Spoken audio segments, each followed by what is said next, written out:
What is going on, everybody? Welcome back, and I almost missed my own Thursday night live stream.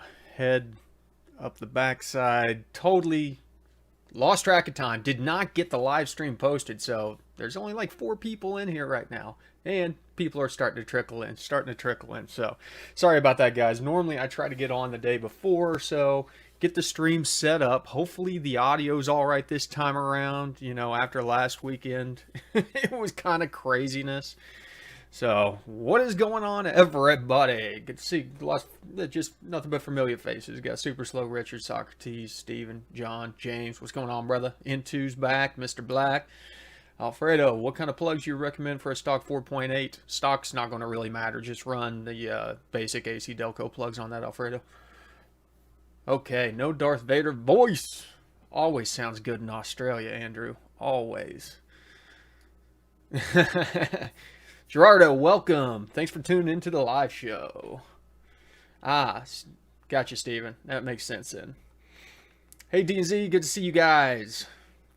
Steven S., what's going on, brother? What's everybody been working on? I've been working on the XLR. You know? I literally posted a video for the member section and only one person watched it. Sad face. I'll make it public tomorrow for the rest of you guys. Talk about what's going on, what we are doing next. Changing, we're pivoting, we're going to change some things up. Hey, bud, welcome to the live show. Going to be doing some new stuff. Working on a brew house in Miami. Jealous. LSA Supercharged C5. Nice. I think I'm going to have to get an LSA in my life. One of these things.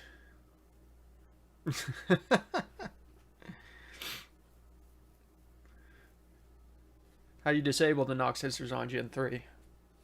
Unplug them. I have a decoded digital dash. How do I hook it up to my speedometer? It depends on what kind of transmission that you're running, what kind of car. You know, because you're going to have to probably, if it's an old style that uses a gear drive, you're going to have to get a gear drive to a signal converter. What up, William? You like that? That's how I felt. Truck's been wanting to die because of a higher stall. Check your timing, make sure it's not too low. Adding a turbo to a 5.3. 4.6 liter 3-valve turbo Mustang. What's going on, Eric?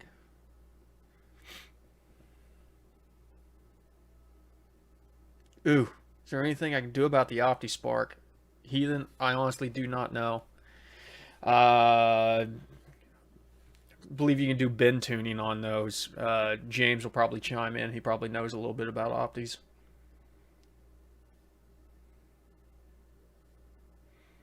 Does anybody use the C10 digital conversion dash? No.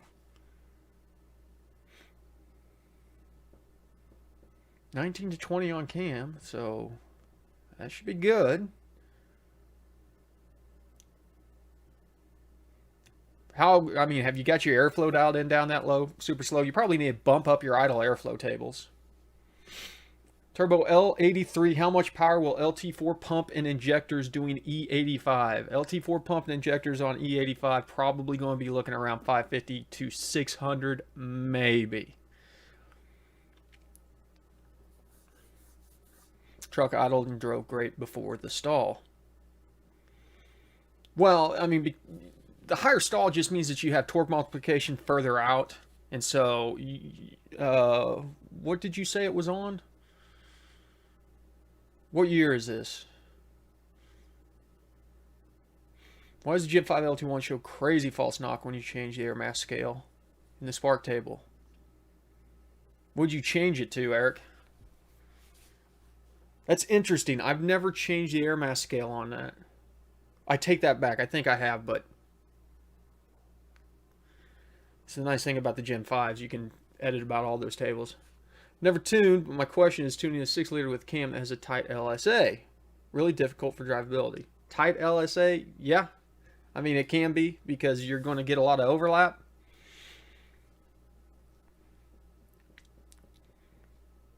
AFR or MAF tune? I'm guessing you mean speed density or MAF tune. I generally do MAF first. Doesn't really matter at the end of the day. MAF's just easier. Airflow was too high. Generally, that's what will happen once you cam it, is the airflow will be too high and you've got to turn it down. But with the stall on there, do what you can to get the airflow up a little bit at idle. And then check your throttle follower. You might have to make some adjustments to it. 2018 Silverado I boosted with Magnuson. 6 PSI, 87 millimeter. Going to 75. How do I properly tune for more boost? Mean Machines, just you got to go through the airflow tuning process. Just got to do the mass airflow, volumetric efficiency tables. It's normally aspirated tuning and boost tuning is basically the same thing. You're just tuning a larger table on boost. So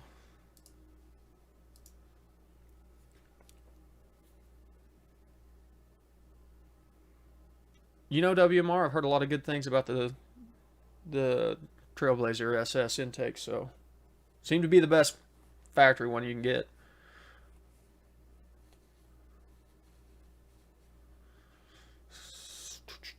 It's like the smaller 10-inch converter freed up so much the IC can't move fast enough. I mean, that shouldn't be the case, though. I mean, your IAC speed shouldn't necessarily... Your IAC should have a deadband zone of about 50 RPM plus or minus over your set point. And then you use timing to tighten that window if need be. IAC is your big change for idle set points, and then timing is your small change. Just like everything else that we look at, fast versus slow. Yada, yada, yada. Lost my AFR gauge after the HP Tuners update.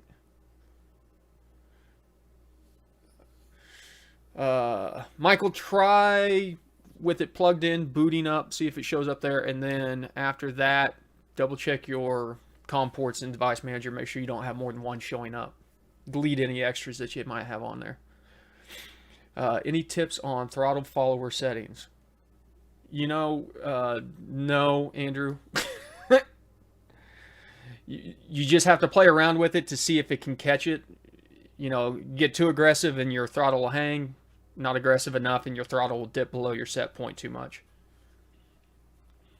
Initially driving a 5.3, 2006 Silverado. My commanded goes 1.09 for a few miles, then 0.9 for a few miles, then normal. Your commanded should never go to 1.09. You got something funky going on there. I mean, 2006 may have a lean cruise enabled. Double check, make sure that lean cruise is not on. Still running the stock 6L80 in the Super Auto. No, I've got a Turbo 400 in the Super Auto.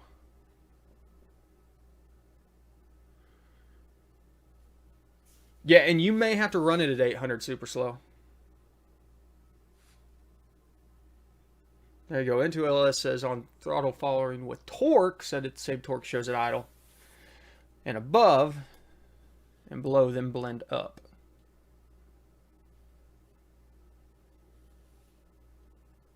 Seen Jeremy Formato says he tunes, I don't know who Jeremy Formato is, tunes FI-DI engines on the same AFR as the NA stuff.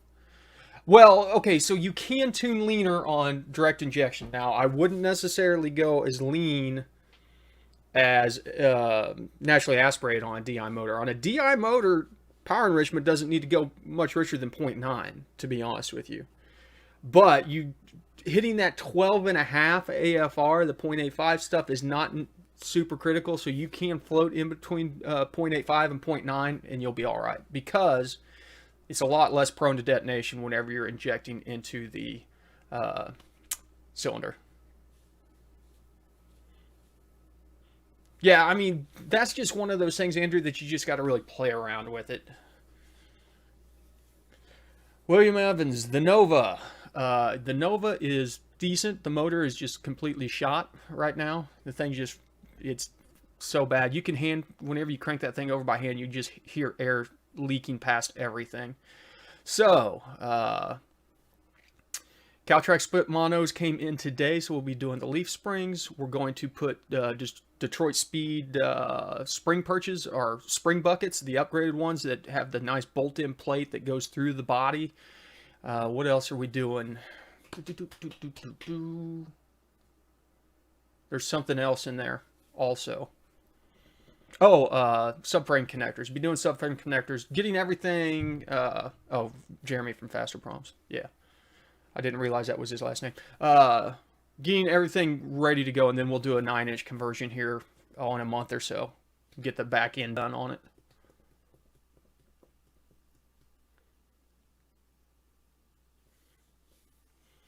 Well, as I said, yeah, a good converter does a lot of work because it's not hitting coupling lock as early, and so anytime that thing is still technically in a stall, it is multiplying torque.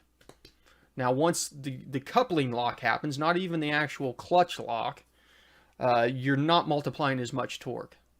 But the trade-off is heat. Whenever that thing is not coupling locked, not flow locked, it gets, you really heat things up quick.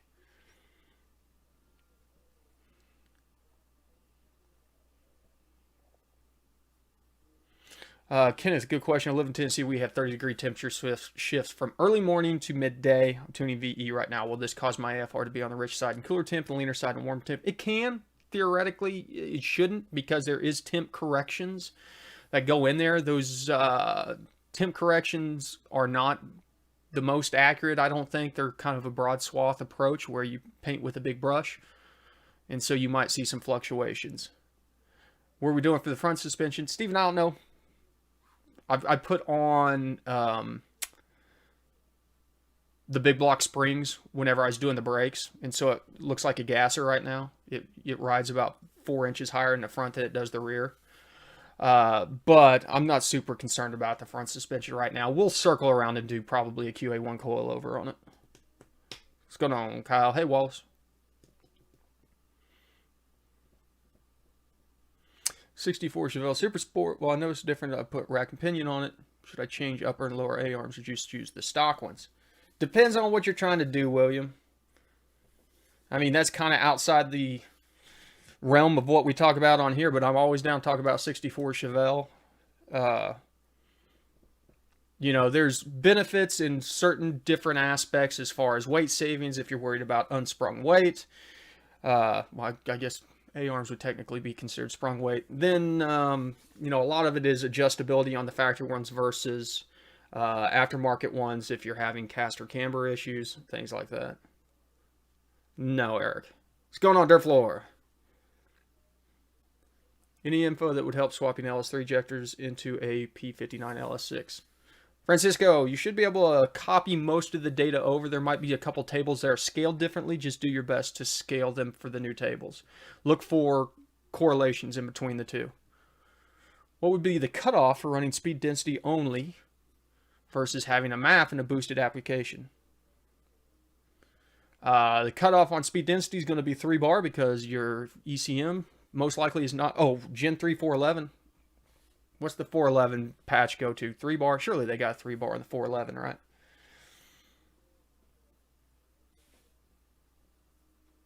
On MAF, there is no cutoff. You just have to go to a bigger duct, intake.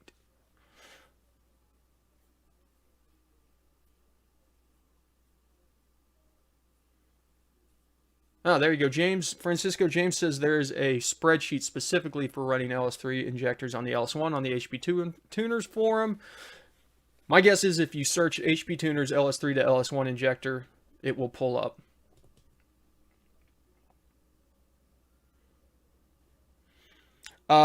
Super slow. On a different note, I've heard about changing injector timing at idle to get rid of the rich smell. And that's going to be start of injection. And so you're going to want to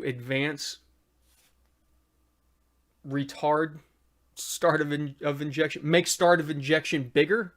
The angle that it is set at, add degrees until it stops going rich, or you start smelling that. What's happening on big cams?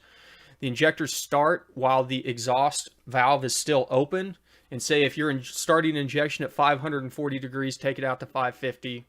And then 560. Don't go too far. It's not that big of an ordeal down low, but up top, You know, if you're running out of duty cycle because you're shortening that injection window, you can have issues up there. Kyle, I have ran the blue de-icer for a long time as a meth setup, but whenever the truck started getting up and running, you know, over 20 pounds of boost and stuff, I started doing a 50-50 blend that I mix here in the house.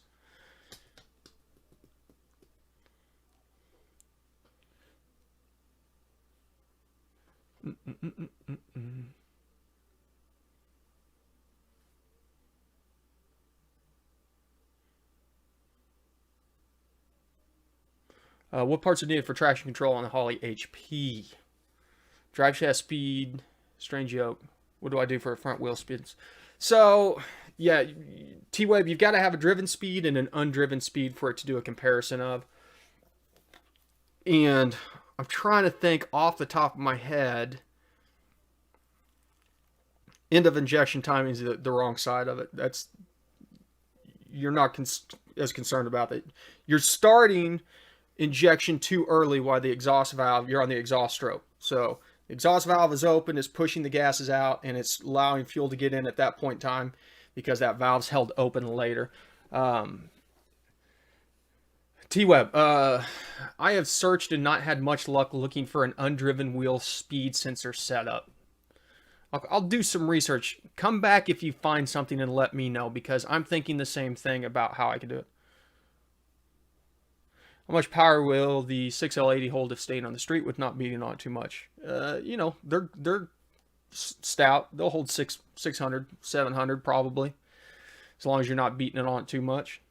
The big thing is if you don't mess with the torque management stuff on the transmission and allow it to cut timing properly on shifts, those things will last. Yeah, Brandon just said he's not going to enter the raffle because he's won 6 in a row. They're a very stout transmission. What generally happens is people like to dial back torque management on it, and it's allowing too much torque to carry through on shifts, and when things are moving, that's when things break.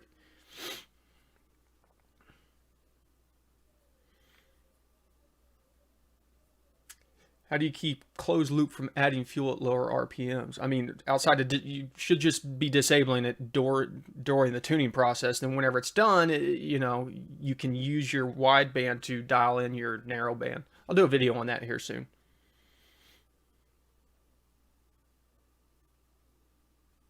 Oh, port injection uses end of injector timing. Gotcha, LS. Thank you.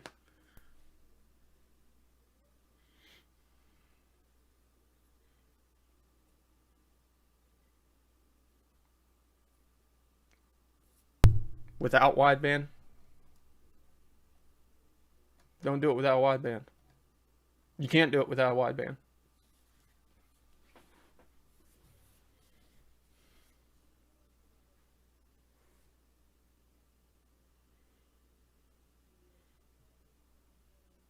Didn't know how the Davis traction box worked for $1,000.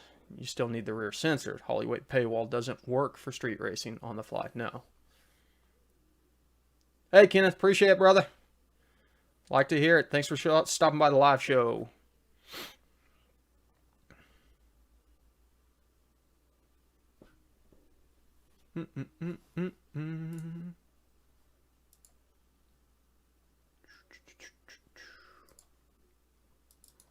Let's take a look.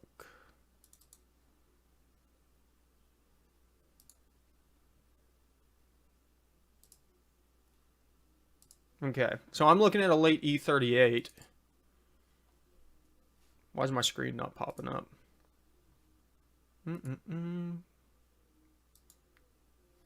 Well, hold on. Let me add my screen back up here.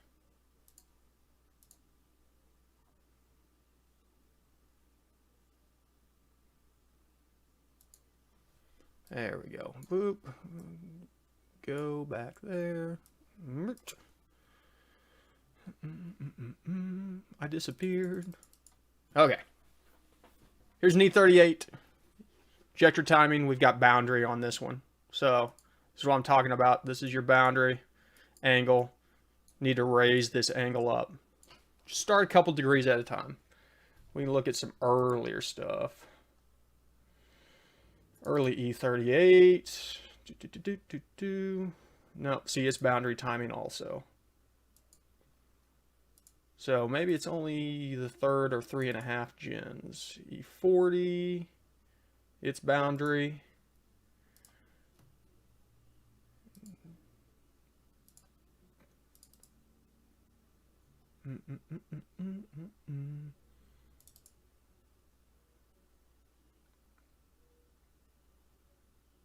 And then this is just boundary 6 degrees after top dead center. So there we go. Boundary timing.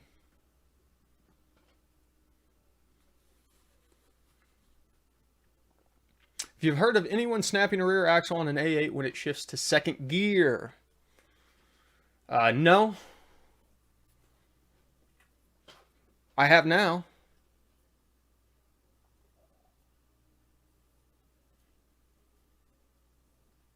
Hey Ted, what's going on? Thanks, Lewis. I appreciate it, man. We do have a raffle going right now for a Goat Rope Garage mug, coffee mug.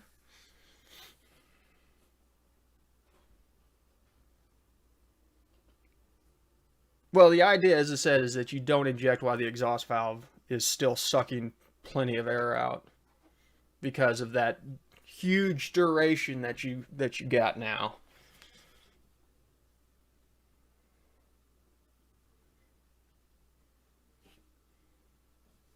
There, Francisco, there's a very interesting, you got to look at a cam wheel, basic, or a crank wheel, and you have to look at your exhaust open, degreeing, and then you have to compare your cam card to that to figure out what your LSA and your duration, where you land in that, so you can calculate at how many degrees of the 720 that you're in before you start getting to the point where you're injecting while the exhaust valve's open. We'll save it for next week, Tyler, if that's cool with you.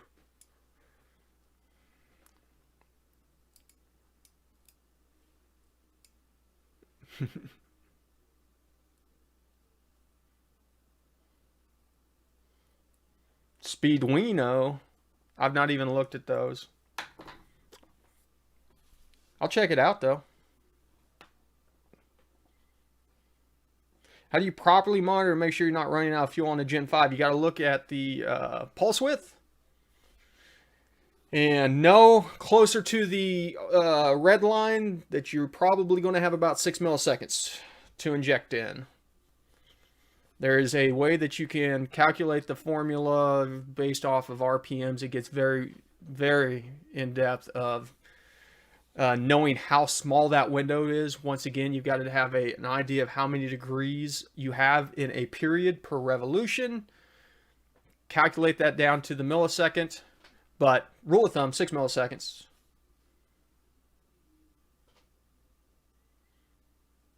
Yep. Inject meth after the MAF, before the IAT.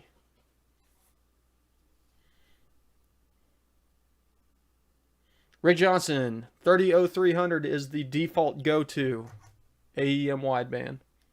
Yeah, there's something going on with my camera here. I apologize. You're not losing your mind. Let me see if I can figure out why it's doing that. Because it's kind of annoying me. Something's got a mind of its own. It's probably the white balance. I'll turn that off. We'll see if that helps it. You do not come to the light, Jason.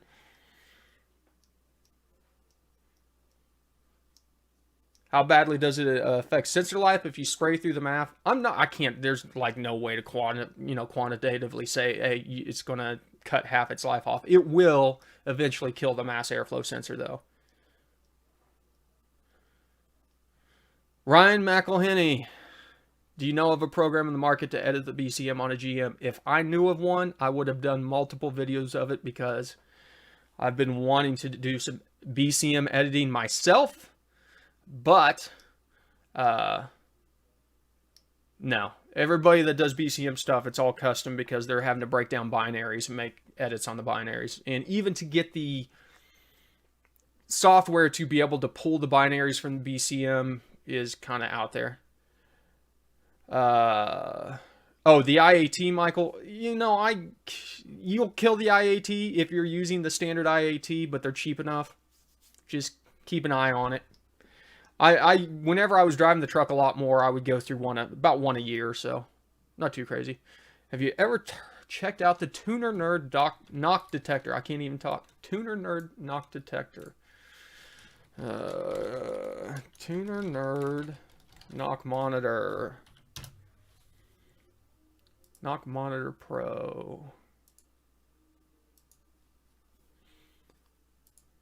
We're going to look at it right now.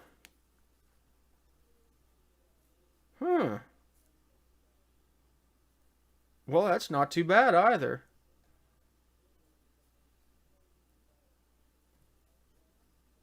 I've not checked it out, but I will. Thanks for who shared that. Ted, thanks for sharing that, Ted. Because that's a lot cheaper than, what is it, Plex, or who's the other guys that have the knock sensor?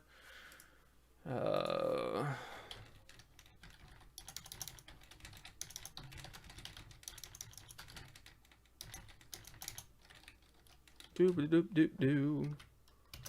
What am I thinking of, people? Yeah, the Plex, right? Yeah, that thing is pricey. So this is like half the price of the Plex. Maybe even cheaper, based on some of the features. Essential, standard, or elite. Oh, see, like the standard and elite add 5-volt inputs or wireless headphones.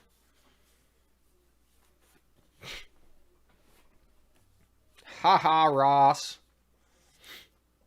Yeah. I'll try and get one of these on the way. We can test one out.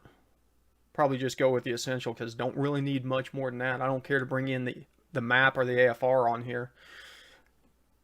If they made one with a output, that would be cool.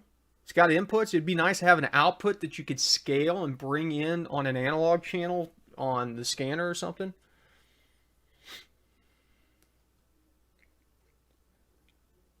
I see a lot of people yelling about changing the PE table. So, Lewis, change the PE table. Oh, how can I add a bit of fuel to my GTO? Wide open throttle. Yep, there you go. Check your PE, your EQ ratio. 1.17, baby. Right? Okay, we're wrapping up. Let's do a raffle. Boom, boom, boom. Steven Schmidt. Congratulations. You won yourself a Go Rogue Garage coffee mug. Shoot me an email. If you can't figure out how to do that, it's your own fault. They've got this only says 5 volt. Oh, yeah, you're right. The standard does have 5-volt outputs. Okay, cool. Good looking out, WMR. So, I guess we will get the standard. Don't need to pay an extra $90 for wireless headphones, though. Of course, that's the most popular. You want to sell the most expensive one.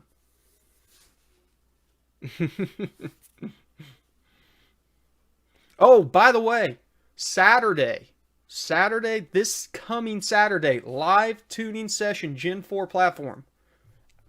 Shoot for an hour, hour and a half. It'll be Gen 4 only. So, tune in. Saturday, it's at 2:30 Eastern, I believe. It is on the website. Go to GoRogueGarage.com or tuning101.com, you know, to get to the homepage, the YouTube homepage. And Ryan, email me, man. Your hat is sitting back here.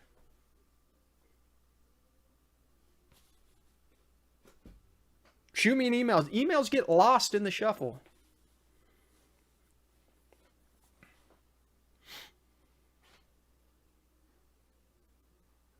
Oh, Andrew, you poor soul. 3:30 in the morning. I'm not gonna make Mrs. George mad, am I? Keeping you up late. We will be tuning An E38. We'll be looking at an E38. E67, E38. It doesn't really matter.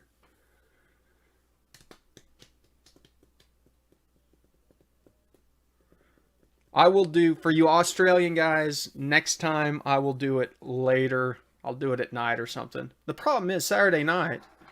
If I do an 8 o'clock on Saturday night so the Australian guys can tune in, I may not be coherent enough to properly talk about tuning. Yeah, Steven.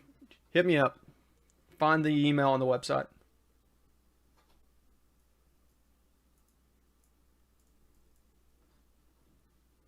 Ah, she's good. She's good stuff. Okay. Yeah, that's all you want is me on here half tipsy trying to tell you how to tune stuff. First, we're going to take the spark table to 40 degrees. Just put all of it to 40. Now, turn your knock sensors off. Now, go to your EQ power enrichment table and put it all to 1. Go send it. Have fun. Okay, everybody. I'm going to wrap it. You guys great. Thanks as always for stopping by the live show. Good crowd tonight. Tune in next Thursday. You know the drill. Always be tuning.